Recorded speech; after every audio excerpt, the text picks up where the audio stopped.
మహాభారతంలో దుర్యోధనుడు ఉన్నాడు. ఆ దుర్యోధనుడి దగ్గరికి ఎందరో మహర్షులు వచ్చారు. వచ్చి ఎన్నో మంచి మాటలు చెప్పారు. ఆయన వినేవాడు కాదు.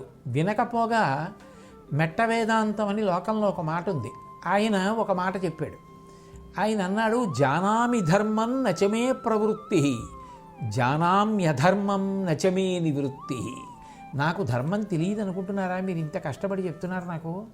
నాకు తెలుసు ధర్మం, కానీ మరి అదేం విచిత్రమో నాకు ఆ ధర్మం పాటించబుద్ధేదు.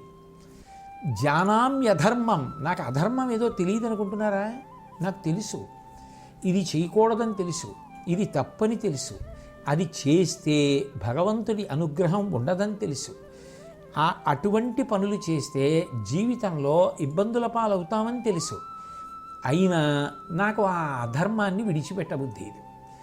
ధర్మాన్ని పట్టుకుంటే వృద్ధిలోకి వస్తామని తెలుసు, ధర్మాన్ని పట్టుకుంటే భగవంతుడి అనుగ్రహం కలుగుతుందని తెలుసు, ధర్మాన్ని పట్టుకుంటే విజయం కలుగుతుందని తెలుసు. కానీ నాకు ఆ ధర్మం పట్టుకోబుద్ధి అని, అది నా తప్పు అంటే ఇంకోలా ఉండేది. ఆయన అన్నాడు, కేనాపి దేవేన హృది స్థితేన యథా ప్రవృత్తోస్మి తథా కరోమి. నా తప్పే ఉంది అందులో? నా హృదయంలో భగవంతుడు ఉన్నాడు, మీ అందరికీ ఉన్నట్టే. ఆయన నన్ను ధర్మం పట్టుకోనివ్వట్లేదు, అధర్మం పట్టుకోమంటున్నాడు, పట్టుకుంటున్నాను.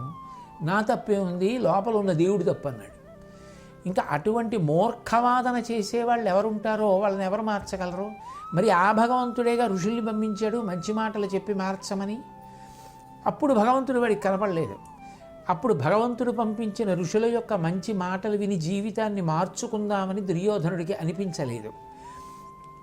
దేవుడి మీదకి తప్పు తోసేసి తాను మాత్రం చాలా మంచివాణ్ణని, ఇది నా బలహీనత, ఇది నాకు ఎందుకు అనిపిస్తోందంటే లోపల ఉన్నటువంటి భగవంతుడు నన్ను అధర్మాన్ని పట్టుకోమన్నాడు.